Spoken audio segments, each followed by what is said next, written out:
www.hazratfirozmemon.org تقوی کو اللہ تعالیٰ نے فرض فرمایا، حافظ، عالم، مفتی بننے کو فرض نہیں فرمایا، اللہ والا بننے کو فرض فرمایا۔ سنیے دوبارہ، اتنا علم حاصل کرنا مجھ سمیت ہر مسلمان مرد اور عورت پہ فرض ہے۔ علماء سے پوچھ کر، مفتی صاحبان سے پوچھ کر اتنا علم حاصل کرنا فرض ہے جس سے ہمیں حلال حرام کی توفیق ہو جائے۔ اللہ کا نمبر 2، اللہ تعالیٰ کی اتنی محبت حاصل کرنا ہر مسلمان مرد اور عورت پہ فرض ہے کہ گناہ چھوڑ دیں، نیکیوں کو اپنا لیں۔ اور پیارے شیخ نے فرمایا کہ جو عالم بن رہے ہیں ان کے انعامات بہت زیادہ ہیں، ہر ایک کے بس میں نہیں ہے کہ وہ جا کر مدرسے میں داخلہ لے لیں، لیکن اتنا علم حاصل کرنا فرض ہے جس سے ہم لوگ گناہ چھوڑ دیں۔ ہمیں پتہ چلنا چاہیے اللہ کس بات سے راضی ہے، سنت کا طریقہ کیا ہے شادی میں۔ دیکھو بھائی، آپ لوگ ایک آدمی اور عاشق لائیں، تھوڑا پیچھے بھی بیٹھیں ذرا، نئے آدمی آنے والے ہیں، کوئی تصویر نہ کھینچ لے، بعد میں پھر مسئلہ ہوتا ہے، اچھل کود ہوتی ہے۔ موبائل، آپ آج تک اگر 80 موبائل پکڑے گئے نا، 70 لوگوں نے موبائل ہاتھ میں نہیں دیا، جھگڑے ہوئے کہ بھائی آپ ڈیلیٹ ہمیں کرنے دیں۔ ہمارے ساتھی ڈیلیٹ کرتے ہیں تو میرے پاس آتے ہیں کہ یہ داڑھی والا ہے، نماز کا نشان بھی ہے، ٹخنا بھی کھلا ہوا ہے، ننگی فلمیں بھری ہوئی ہیں، تو ہماری تو حالت خراب ہو جائے گی، ہماری بھی نظر پڑ جائے گی، تو پورا ڈیلیٹ کرنا پڑتا ہے اور جھگڑا شروع ہو جاتا ہے۔ بھائی تو آپ نے کوئی ضرورت کیا تصویر کھینچنے کی؟ جب داخل ہوئے ہیں مسجد میں، دائیں طرف سامنے لکھا ہوا ہے، پھر داخل ہو کر سامنے لکھا ہوا ہے، پھر یہاں، پھر سامنے، دائیں بائیں اوپر، ہر جگہ لکھا ہوا ہے۔ جب آدمی جانا دبئی ہے اور امیگریشن فارم بھر رہا ہے کینیڈا کا، تو اس کو انٹری مل جائے گی وہاں پر۔ جہاں آدمی جا رہا ہے، اللہ کے لیے جاتا ہے، تو وہاں کا طریقہ بھی تو معلوم کرنا چاہیے نا۔ ابھی اس وقت میرے دوست کا ایک مسجد میں بیان ہو رہا ہے جمعے کا، اور وہاں ہر بات کی تصویر کھینچی جاتی ہے، ہر بات فرض واجب ہے۔ آج سے چند ماہ پہلے جب اس مسجد میں ان کو کہا گیا حضرت والا کا لیبل لگا ہوا ہونے کی وجہ سے، تو انہوں نے کہا کہ وہاں تو مووی بنتی ہے۔ میں نے کہا آپ ادب سے کہہ دیں کہ ہمارے حضرت والا نے بحث کرنے سے منع فرمایا ہے، آپ کو آپ کی مرضی ہے، ہم تصویر نہیں کھنچوائیں گے۔ پھر وہاں پر میٹنگ بیٹھی، آخر میں کہا فکر نہ کرو، تمہاری مووی نہیں بنے گی۔ آج 7واں بیان ہے ان کا اللہ کے کرم سے۔ شیخ پینے کا ارادہ تو کریں، حوض کوثر سے منگا لی جائے گی۔ ہمیں کیا ضرورت ہے ان چیزوں کی بھائی؟ ہمیں اگر کوئی ضرورت کا مطلب ہے جس کے نہ ہونے سے ضرر ہو۔ ایسی ایسی مثالیں دیتے ہیں، غیر شرعی تقریبات میں جانا منع ہے، لا یجوز الحضور عند مجلس فیہ المحظور، منع ہے، اور نہیں گئے۔ اور کیوں نہیں گئے بھائی؟ وہاں پر مرد عورت ساتھ میں تھے، موسیقی تھی، انٹرنس ایک تھا، اس لیے ہم نہیں گئے۔ عورتوں میں کھلانے والے مرد تھے، وہ کس طرح ٹکریں مارتے ہیں عورتوں کو، کس طرح جیب کے اندر سوراخ کر کے موویاں بناتے ہیں بہو بیٹیوں کی، ان کو کیا ضرورت ہے برقع پہننے کی؟ تو دکھانے کے لیے لباس پہنا ہے، ریا کے لیے، شرک خفی کے لیے۔ ہیئر اسٹائل پر دوپٹہ رکھیں گی تو ہیئر اسٹائل دب جائے گی، اور 5-8 ہزار 10 ہزار 15 ہزار تو خرچہ کر کے آئی ہیں۔ اب سنیے آپ، پھر حج کرنے بھی نہیں جاؤ، پھر ایئرپورٹ پہ تو مفتی اعظم لگا ہوا ہے، بڑا ہے، بحث کرتا ہے، اور پھر مارکیٹ میں بھی بچ جاؤ، پھر تو ریزائن دے دو، وہاں پر بھی لڑکیاں ہیں۔ اور یہ ہمارے اختیار کا نہیں ہے، وہ ہمارے اختیار کا ہے۔ تصویر کھنچوانے پر بحث، ایک بستی میں جانا ہوا تو وہاں پر لڑکیوں کے تعلیم کے بعد پر بیان ہوا۔ اللہ تعالیٰ کی توفیق اور رحمت سے میرے پیارے شیخ کے جوتیوں کے صدقے بیان ہوا کہ ہماری بیٹیاں تو گھر پر بیٹھنا ہے نا، اللہ اللہ کریں گی، دعائیں کریں گی، بچوں کی پرورش کریں گی، شادی نہیں ہوئی تو ماں باپ کی خدمت، شادی ہو گئی تو بچوں کی ساس سسر کی خدمت۔ اس طرح بات کر کے پھر ڈاکٹری پر بات آئی کہ ڈاکٹری کتنا بڑا گناہ ہے عورتوں کے لیے، مردوں کا سطر دیکھنا، ایسی بے حیائی، اریانی، فحاشی، مزاح، رات کی نائٹ ڈیوٹیاں تنہائی کی۔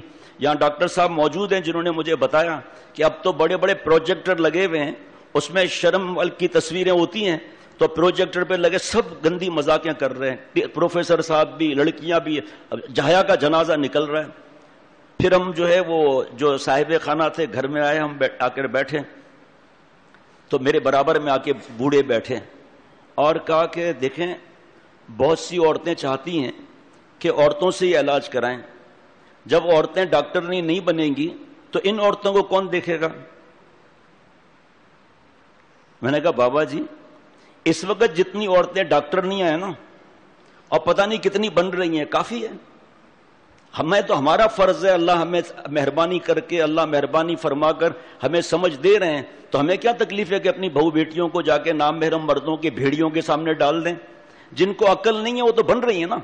اور دوسری بات یہ کہ اتنا زیادہ اگر فکر ہے تو اب تک عورتیں آئی اسپیشلسٹ کتنی ہیں، ہارٹ اسپیشلسٹ کتنی ہیں، نیورو سرجن کتنی ہیں، ہڈیوں کے وارڈ میں کتنی ہیں، یہاں ان کے چکر آتے ہیں ان کو، کتنی اینجیو پلاسٹک کرنے والی ہے، بائی پاس کرنے والی ہیں، ان کا علاج کون کر رہا ہے؟ پھر جہاں شریعت کا عذر ہے وہاں توبہ استغفار کریں گے. میں نے کہا ہمیں کیا ضرورت ہے، ہماری بیٹیاں گھر پہ بیٹھ کے راج کریں.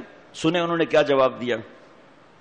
انہوں نے کہا مان لو کہ کوئی بھی عورت میڈیکل میں نہیں داخلہ لے رہی، مان لو کہ کوئی عورت جو ہے وہ ڈاکٹر نہیں بن رہی، اب کیسے کام چلے گا؟ آپ ایڈوانس میں بھی ہنس سکتے ہیں، منع نہیں ہے، کوئی ہنسنا منع نہیں ہے، ایڈوانس میں ہنس سکتے ہیں، بعد میں بھی ہنس سکتے ہیں.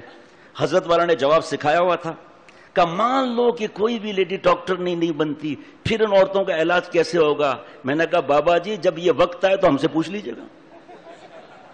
اس کی ہنسی بند نہ ہو. کہ کیا حضرت والا نے دندان چکن جواب دیا ہے. یہی واقعہ ایک فیکٹری میں پرنٹنگ پریس میں ہوا. میں خود ان کی پرنٹنگ پریس میں جاتا تھا اور بہت نیک آدمی، اور وہاں پر تصویریں پرنٹ نہیں ہوتی تھی، اس کا آرڈر واپس کر دیتا تھا. دوسرا آرڈر اس کے پاس بہت تھا. حضرت والا شیخ العرب والعجم عارف باللہ حضرت مولانا شاہ حکیم محمد اختر صاحب رحمۃ اللہ علیہ جہاں بھائی بیٹھتے ہیں ایکسپورٹ پروسیسنگ زون کی فیکٹری میں تشریف لائے. وہاں پر درخواست کی حضرت سے، حضرت تشریف لائے وہاں. تو یہ صاحب پرنٹنگ پریس والے نے کہا حضرت کو ہمارے یہاں بھی لے آؤ. مجھے پتا تھا کوئی گڑبڑ تو ہے ہی نہیں، تو پھر میں حضرت والا کو درخواست کی. حضرت چل میاں چلو وہاں بھی چلتے ہیں. وہاں جب گئے تو حضرت فیکٹری کے اندر گھستے ہی چلے گئے، یہاں تک کہ مشین تک پہنچ گئے حضرت. وہاں پر جو ہے وہ تصویر چھپ رہی تھی کسی گیم کی، لوڈو وغیرہ کوئی گیم تھا، ONO پتہ نہیں کیا تھا، جو بھی تھا اس پہ تصویر تھے وہ پرنٹ ہو رہی تھی. اور میں نے کہا سب سے پہلے تو ہم کو جوتا پڑے گا، یہ اس کو کیا مصیبت ہے کہ اس نے یہ لگا دیا، اور منت کر رہا ہے کہ حضرت کو لاؤ اور یہ کام چل رہا ہے اس کا. میری تو حالت خراب ہو گئی. حضرت نے فرمایا کہ حرام کماتے ہو، قیامت کے دن سب سے بڑا عذاب تصویر بنانے والے کو ہوگا. تجھے کیا بھوک دی اللہ نے جو تو اس میں لگا ہوا ہے، کہ اتنا بڑا حرام کام کر رہے ہو. وہ صاحب تھوڑا اس وقت زمانے میں چلتے پھرتے پھرتے جو بھی ہے وہ تھے. نوٹوں پاسپورٹ وغیرہ پر بھی تو تصویر لگتی ہے. فرمایا وہ تو ہماری مجبوری ہے، آپ کو نہیں جانا ہے حرمین شریف نہ جائیں، پاسپورٹ نہ بنوائیں، شناختی کارڈ نہ بنوائیں، رینجرز والے مرغا بنائیں، تو پھر اس وقت پھر بات ان سے پوچھ لینا ذرا. فرمایا عجیب بات کرتے ہو کہ حضرت نوٹوں پر بھی تصویر ہے. فرمایا آپ اپنے نوٹ فٹ پاتھ پر رکھ دیں کہ جو چاہے لے جائے اس کا بھی بھلا، جو نہ لے جائے اس کا بھی بھلا. تو کہا حضرت یہ پاسپورٹ وغیرہ کی تصویریں وغیرہ جو بناتے ہیں، فرمایا وہ ان کی مجبوری ہے، ان سے پوچھو دوسری تصویریں نہ بنائیں. اب انہوں نے بھی یہی سوال حضرت سے کیا تھا. اچھا حضرت مان لیجئے کہ پورے پاکستان میں کوئی بھی تصویر بنانے والا نہ ہو تو پاسپورٹ اور شناختی کارڈ پہ تصویر کہاں سے آئے گی؟ فرمایا جب وہ وقت آئے تو مجھ سے پوچھ لینا، اس وقت جواب دے دیں گے. اللہ معاف فرمائے ساری آزمائشیں نعوذ باللہ دین پر ہوتی ہیں، اور مشغلہ بھی دین پر بات کرنے کا ہے، اور ایسی بات کرتے ہیں اللہ معاف فرمائے جیسے ہم سے زیادہ کوئی دین کی سمجھ رکھنے والا نہیں. یہاں تک کہ علماء کو خاموش کرا دیتے ہیں، پھر فخر سے کہتے ہیں دیکھا ارے ہم نے تو مولانا کو بھی خاموش کرا دیا. بدھو یہاں بھی مولانا نے قرآن پاک پہ عمل کیا ہے. وَإِذَا خَاطَبَهُمُ الْجَاهِلُونَ قَالُوا سَلَامًا. جاہلوں کے ساتھ دعا دیتے ہوئے ہدایت کی چلے جاتے ہیں. یہاں سلام کرنے کا مقصد نہیں ہے، یہاں مقصد ہے اللہ مجھے آپ کو ہدایت دے اور اپنا سفر کر لیتے. تو خوش ہو رہا ہے کہ میں نے عالم کو خاموش کرا دیا. ان کو اجازت ہی نہیں ہے کہ بحث بازی کریں. اگر بحث بازی سے اللہ ملتے تو صحابہ رضوان اللہ علیہ مجمعین بھی مناظرے کرتے اور بحث کرتے. 100 دفعہ جس کو غرض ہو، جو رات کو عرض کیا تھا کہ جس کو آنا ہے آئے، جس کو جانا ہے جائے. www.hazratfirozmemon.org